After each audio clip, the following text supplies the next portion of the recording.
In the late summer of 1981, 106 young men showed up to play some football. A few weeks later, on a Friday night in September, 50 of those original 106 appeared on Finley Field in Roseburg, about to begin the first chapter of what was to be an amazing story. The Roseburg Indian football team beat Crater that night in the season opener for both teams, 42-12. For the next 13 weeks, the Indians would experience only one thing: victory. Roseburg became the first Oregon high school football team ever to win 14 games in a single season. And with that effort, the Tribe handed Coach Thurman Bell his first ever AAA football crown. Only one other Roseburg club won a state football championship some 20 years ago when Roy Thompson's 1961 Indians whipped Beaverton 25-0. Thurman Bell talks about two key factors that led this incredible group of young men to the 1981 state championship. Chemistry.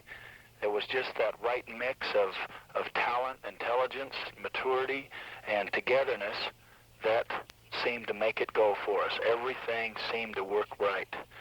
And the other one, obviously, was the talent and the ability for the kids to comprehend what the coaching staff was trying to put together and their ability to put it in work out on the field. Those are the two key factors, I think, that made the season go.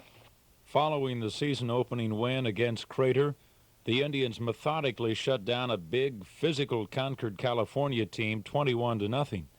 And the word defense was gaining popularity. But in the third week of the season, an old foe blew into town.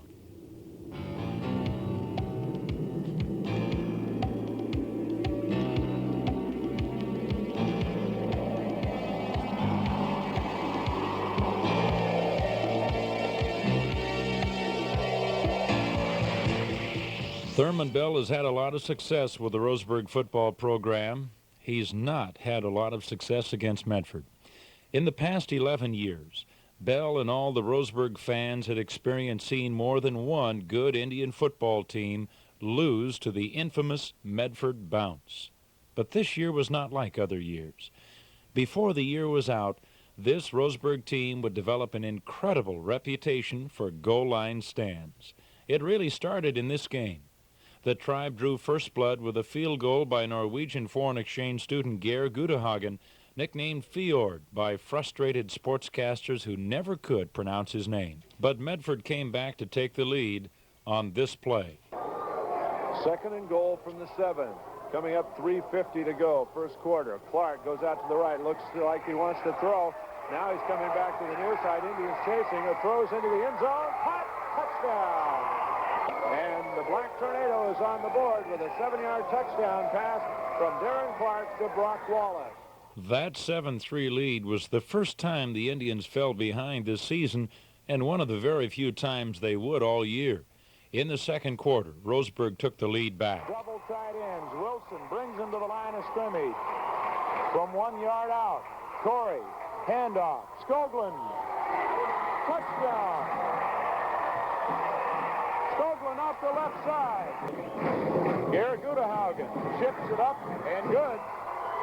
The extra point attempt is good, and with 7:32 left in the first half, our score, Roseburg 10, Medford 7. With just a few seconds remaining in the first half, Roseburg dug in, and the defense performed brilliantly to stop Medford in what was to become a trademark, the goal line stand. The Tornado had first and goal, but couldn't score the TD in 3 tries, and elected to go for this short field goal. On for the field goal attempt, Mike Harper, a junior. Harper from the 13-yard line, a 23-yard field goal attempt. The snap is there. The kick is up. It looks wide left. It's no good. The kick was wide left from 23 yards out. Harper hooked it. And the Indians, with 12 seconds left in the first half, hold on to a slim lead, 10-7. With the Indians still leading 10-7 in the third period, it happened. The play that turned a season into a championship year.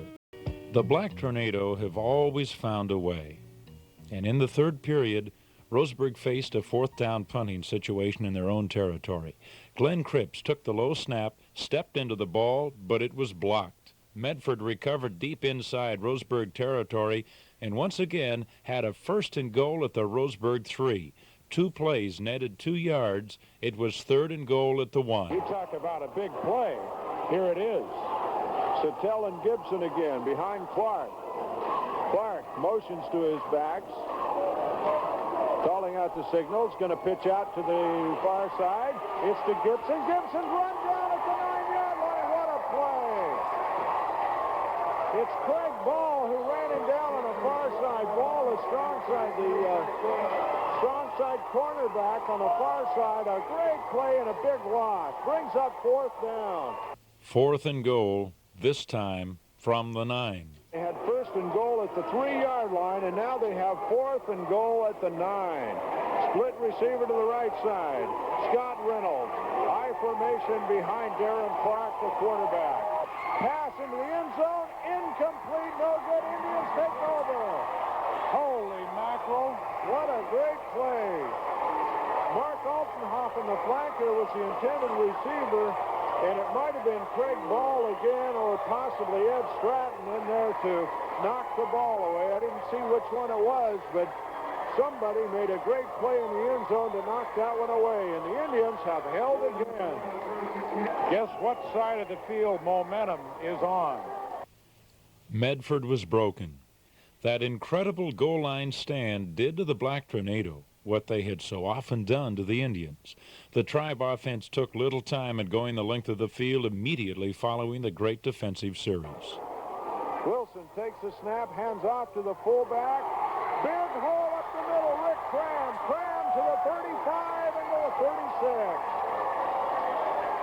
He's brought down by Scott Reynolds. Big run by Rick Cram right up the middle, and the Indians bust another one.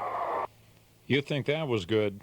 How about this? Jim Dole in at the fullback spot now. Wilson again calling out the signals. Hands off to the fullback. No, the tailback stolen, breaks in the clear. He may go all the way. Only one man. Scott Reynolds has a chance. He's to the 10-yard line. The 5. Touchdown, Roseburg. A 64-yard touchdown, John.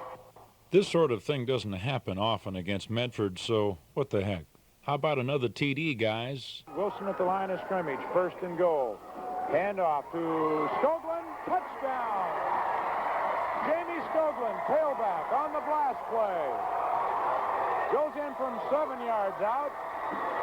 And the Indians take a huge lead, 30-7.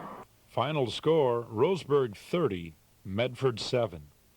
Now the Indians began to realize just how good they were, and goal number 1 had been reached. I know that we had 3 goals going into the season, and you can't meet all 3 if you don't meet the first. And, of course, the first was to beat Medford, and I don't think anyone was going to stop us from beating Medford, including ourselves. And, boy, everybody got together and said, it's not going to happen, it's not going to happen.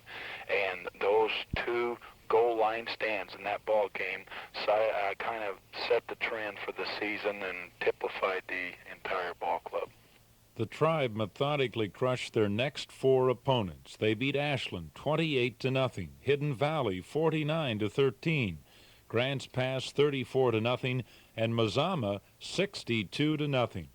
But heading into the 8th game of the year, Roseburg was not the only undefeated team in the conference. On October 30th, the Indians made the long trip to Klamath Falls. The Pelicans were undefeated in 6 conference games, and they were ready. For some reason, Roseburg came out flat in a game that everyone knew would decide the Southern Oregon Conference Championship. The Pels took the early lead 6-0, but the Tribe came back to score in the second period on a 28-yard touchdown run by tailback Jamie Skoglund, who would go on to set a single-season rushing record for Roseburg High. Skoglund scooted for 1,420 yards, and perhaps more amazingly, averaged over 7 yards per carry. And the Indians went on to a 22-14 win and left Klamath Falls with the tribe's first Southern Oregon Conference championship in 13 years. The following week, the Indians crushed Eagle Point 41-0, registering their 5th shutout of the season. There would be 2 more. At 9-0 and ranked number 1 in the state, Roseburg began its 2nd season. Of the 4 playoff games the Indians would win, only one would take place in Roseburg. On November 13th, the McNary Celtics rolled into town. McNary was big, strong, and on a roll. The Celtics had easily beaten Valley League champ Lebanon and had not lost since a 22-20 decision to Corvallis early in the year, a game that they led 20-0 at the half. But they had 2 things working against them. They were slow, and their coach, Larry Miller, suffered from foot-in-mouth disease. Earlier in the week, Miller had been quoted as saying that the Indians had not really played anyone yet, and he suggested that he would sleep much better than Indian coach Thurman Bell. The game was over by halftime. The Indians got a break early. No gain, 4th and 9. And the Celtics will have to kick it away. Brian Grant, who does just about everything out there, I think, standing back at his own 45. And the Indians send 2 men deep, Eddie Stratton and Scott Healy. Here's a high snap over the head of the punter. Indians rush him. Will try to get the kick off his block. Indians blocking at the 40. It's picked up by the quarterback, Nelson, and he's thrown down at the 43. Indians will get the ball back at the 43. Roseburg got the early break, and they took advantage of it. Ball spotted at the 21-yard line. Indians split Dave Zeck to the left side. It's Eddie Stratton in the slot on the left. Cram is the up man, Skoglund the tailback. Stratton goes in motion to the right. Here's a snap. The pitch out to Skoglund. Needs a block in the corner. Cuts upfield. He may go to the 10, the 5. He is in. Touchdown, Roseburg. 21-yard run for Jamie Skoglund, and the Indians are on the board at 6-0. Roseburg forced another Celtic mistake, this time a fumble, and took advantage again. Stratton goes in motion to the right. Here's the snap. Hand off. Nope. Wilson keeps the ball himself. He's to the 30. The 25. He may go. 20, 15, 10, 5. Touchdown, Roseburg. Wilson keeps the ball himself, and man, did he take off. The defense put on a show of its own with yet another goal line stand. Nelson rolls out to the left to throw. Looks in the end zone. Throws out to the right. It's to Grant. Grant is down, and it's not nearly enough. It's a loss on a play, and the Indians will take over, and the defense holds. And wide receiver Eddie Stratton gave the home crowd a real thrill. 6:57 to go in the first half. Indians leading 14-0. Dave Zeck will split to the left side. Stratton goes in motion to the left. Here's the snap. Gonna throw. He's got a man. Stratton at the 40, 45, 50, 45. He may go. He's going to go all the way. 30, 25, 20, 15, 10, 5. Touchdown. Eddie Stratton with some nice open field running goes all the way, and the Indians score again. 72 yards.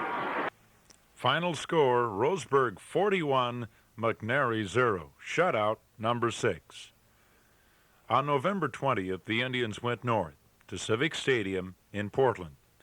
Waiting for them was Lake Ridge, the team Roseburg replaced at the top of the AAA polls earlier in the year. The Pacers had a great quarterback in Todd Anderson, a prolific passer. Anderson had thrown for over 2,000 yards and 20 touchdowns going into this game. Maybe this was the toughest game of all. Roseburg coach Thurman Bell considered that question. That's a difficult question. Probably the Lake Ridge ball game, the second trip up to Portland, when we had to go up there and play. Going into the season, most people picked a Lake Ridge Roseburg final. We did our part to get number 1 and stay in our half of the bracket. Unfortunately, Lake Ridge slipped and lost one. But that ball game up in Portland had to be a big turning point for us, a big lift. Perhaps the biggest play of the game was this one. With 8:41 to go in the first quarter, no score in the game, but Lake Ridge driving on the incomplete pass, though. It'll bring up second down and 10. Anderson up over the center, Dan Dutton. Pacers get the ball on the far hash mark. One man behind him is Everhard. Back to pass again, looks downfield, look out behind, he throws and it's incomplete, but he was hit just as he threw by Rick Belden. Big rush by Belden. Getting up very slowly is Anderson, and he's limping toward the sideline. Belden really hit him just as he threw the ball. Anderson goes out, and coming into the game is Ernie Rose, the new quarterback. The weather conditions were awful. It was raining hard, it was cold, it was windy, but Gudahagen hit the biggest field goal of his life anyway. From the 32, a 42-yard field goal attempt if they kick it. Here's the snap. The kick is on the way. It looks long enough. Good! Just crawled over the bar. And the Indians are on the board first with 9:32 to go in the first half. The score, Roseburg 3, Lake Ridge nothing. In the fourth quarter, the Indians clinched it. Third down and goal from the 2-yard line. Here's the snap. Fakes a handoff, and Wilson goes in for the touchdown. Keeper play by Corey Wilson, and on the bad leg and all, Wilson scores the touchdown with 1:37 left to go in the game, and that is our first touchdown of the night. Gary Gudahagen in the game to try to tack on the extra point. Here's a snap, a high one, but the kick is up, and it is good. It hit the crossbar, and then it bounced up and hit the upright, and then it bounced on through. But whatever it takes. 1:37 to go in the game, and the score is Roseburg 10, Lake Ridge nothing. All-State quarterback Anderson was injured, but Roseburg quarterback Corey Wilson also was injured in that 10-0 win over Anderson's Pacers. And there was a question whether he would play next week at Autzen Stadium in Eugene against a well-disciplined Reynolds team. He played, and so did Ed Stratton. Lee Graham gets ready to kick off for the Reynolds Lancers. Both teams 11-0 on the season. And here we go. Sidewinder kicks it high and deep. Rick Belden lets Stratton take it at the 10-yard line, straight upfield. It's the 20, the 25, breaks in the clear, 30. Needs a block to the 35, the 40, breaks away again, the 50-yard line, the 40. He's going to go if he can outrun one man to the 20, 15, 10, 5, touchdown Roseburg. A 90-yard kickoff return on the opening kickoff. The Indians are on the board. It's 6-0 Roseburg with Eddie Stratton returning the kickoff 90 yards. But the Lancers' Mel Renfro Jr., yes, his dad did play a little football for the Dallas Cowboys. Renfro Jr. was deep to receive the ensuing kickoff, and Mel Renfro also standing back here deep. Here's the kick coming high. Renfro will take it at the 8-yard line. To the 15, cuts left to the 20. He might go. He gets away from the tackler. He's got one man to beat. At the 50-yard line, down the sideline to the 30, then trips and falls at the 25. Tripped on his own man. final score, Roseburg 23, Reynolds 7. Quarterback Corey Wilson turned in a gutty performance on a bad wheel, but the biggest compliment was paid to the entire team when Reynolds coach Craig Rucker visited the Indian locker room after the game to tell the tribe that not only were they the finest team he had faced, they were also the finest gentlemen his team had faced. They were also the only team that was able to shut down the Lancers' vaunted ground attack. Friday, November 27, Civic Stadium again. This time it's sunset. No coach will go to the Apollo's locker room after this game to tell them they played like gentlemen. The Indians win 17-10, and there are many anxious moments, including this one late in the game. Sunset, first down at the Indian 24. Here's the snap. Foreman again back to throw. Being rushed now, and he throws, and it will be caught in the end zone and dropped. Eddie Stratton was back covering on the play, but Aldred had it in his hands in the corner of the end zone and dropped the ball. Sunset kicked and bit and cursed, but the Indians wouldn't take the bait. They kept their composure against Coach Ron Linehan's intimidating tactics, played hard-nosed football in businesslike fashion, and came away with a tough win, number 13, to put them in the finals against Valley League champion Lebanon. On December 5th, the Indians went north to Civic Stadium in Portland for the third time in 4 weeks. On this day, Roseburg would win the 1981 AAA football championship and would become the only team in Oregon history to win 14 football games in one season. As was the case in the 2 earlier trips north, the Roseburg fans showed up en masse to play a big part in this special team's very special year. Lebanon sportscaster Jay Eubanks split the broadcast with KQEN broadcaster Dan Bain. Eubanks describes the first big play of the game. Scott Healy and James Skoglund back to receive. This kick expected from Savage. Lebanon has had about 3 or 4 punters on the year. Snap from center goes through his hands. He can't find the ball. Roseburg has it. If one bad snap is good for the Indians, then 2 bad snaps are twice as good. Now the important thing, the snap from center. Last time it was mishandled by Lebanon, giving Roseburg the ball at the Lebanon 47-yard line. Yates back in punt formation. High snap from center, clear back over his head. It's back into the end zone. He can't find the ball. He kicks it out of bounds. Good play for Todd Yates. Good play for the Indians. Tribe fullback Rick Cram, who led the team in touchdowns scored all season, does his thing again as a less than excited Eubanks describes the action. 2nd down and goal to go. Lebanon needs a break here to be able to stop any kind of a touchdown drive and falling further behind. Calling signals. Wilson goes back, hands off, Cram, straight ahead, touchdown. That's it. The Indians took an 8-0 score into the locker room at halftime, where the Roseburg coaching staff made an adjustment, reading a key off Lebanon's strong safety. The adjustment worked, as Dan Bain, who is excited, describes. Clock stopped, 11:26 to go. Here's Wilson again to throw. Looking downfield, wide open is Loomis at the 20, 15, 10, 5, touchdown Roseburg. And Roseburg has scored again. It's 21-0, and Ger Gudehagen is in the game to try the extra point. The Indians nailed down the 1981 state championship with that 43-yard TD pass from Wilson to tight end Jeff Loomis. Final score, Roseburg 22, Lebanon nothing. In that game, the championship game, total offense, Roseburg 242, Lebanon minus 52. For the year, the Indians scored 442 points. The Roseburg defense allowed just 70, and amazingly, the Tribe defense allowed no points scored all year long in the second quarter.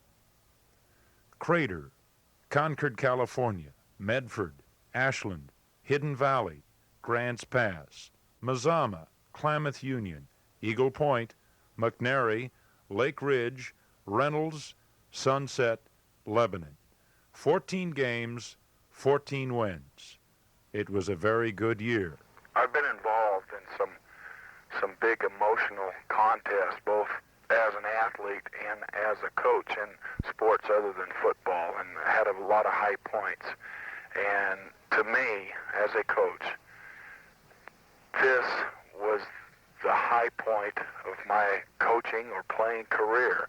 I've never been so excited, so enthused, and felt so great for a bunch of young men, coaching staff, and a proud group of followers that went to Portland.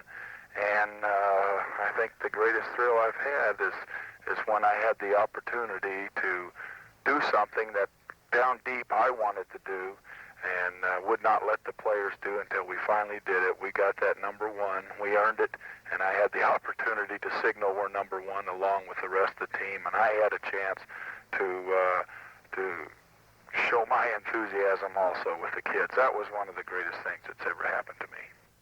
1981 Oregon State Football Coach of the Year, Thurman Bell.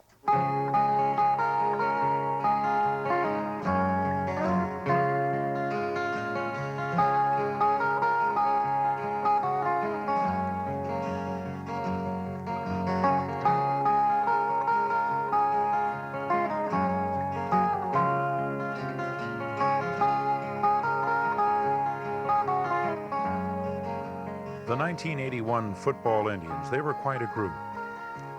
Troy Ballard would be named first-team All-State linebacker. Ed Stratton, first-team All-State defensive back. Jeff Loomis was the only AAA player mentioned on both offense and defense. He was selected as a second-team All-State linebacker and third-team All-State tight end. Corey Wilson was an honorable mention All-State quarterback. Wilson was also the Southern Oregon Conference Offensive Player of the Year.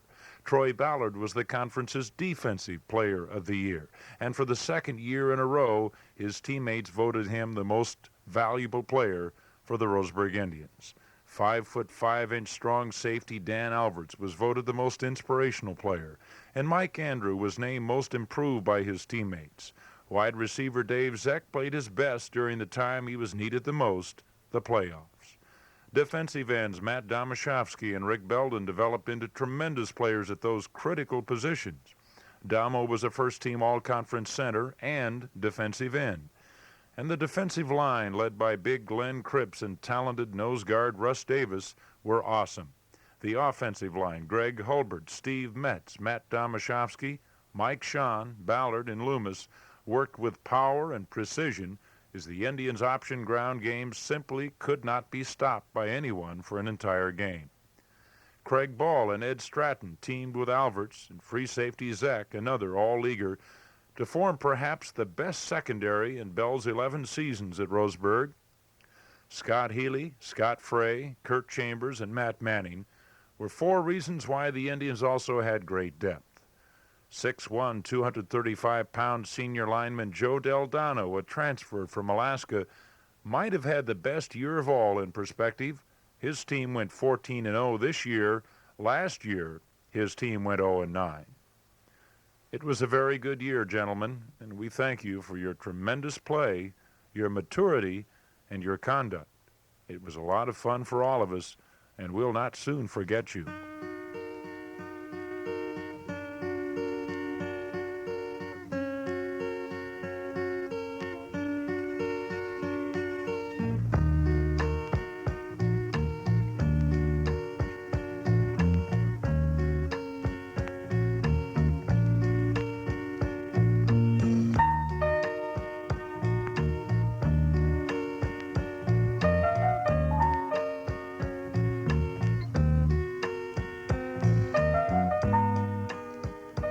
The 1981 Oregon State football champions, the Roseburg Indians.